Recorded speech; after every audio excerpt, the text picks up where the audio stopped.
Chapter 33, question number 37 states, the two 10 centimeter long parallel wires in the figure are separated by 5 millimeters.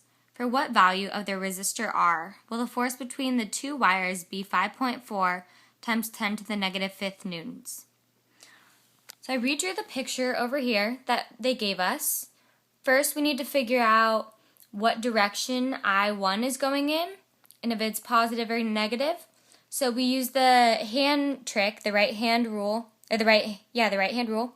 You point your thumb in the direction of the wire, like this, and my fingers are pointing down into the paper. So I wrap them around, and the force coming out of the paper will be positive. So I draw the direction down, and I1 is going clockwise, and I2 is going counterclockwise. So the first step in this problem is to figure out what I1 is equal to. So using the equation I equals V over R, we find that I1 equals, here's the 9 volts and the 2 ohms. 9 divided by 2 is 4.5 amps. So I1 carries a current of 4.5 amps. We want to find the current in I2, but we don't even know R. So we need to figure out R before we can figure out the current in I2. So we use this equation here. We were given in the problem that the force between the wires is 5.4 times 10 to the negative fifth newtons equals this equation here, which is mu naught times L times I1 times I2 over 2 pi d.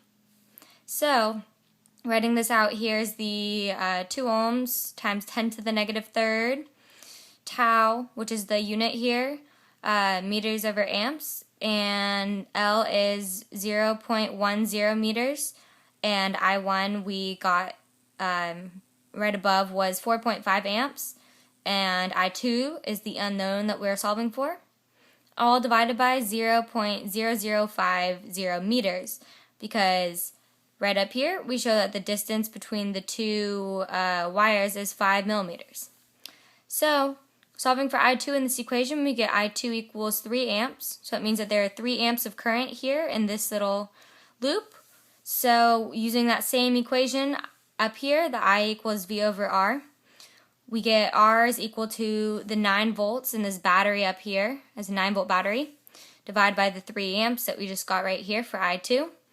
And we get 3 ohms is the value of R in this right up here. R equals 3 ohms.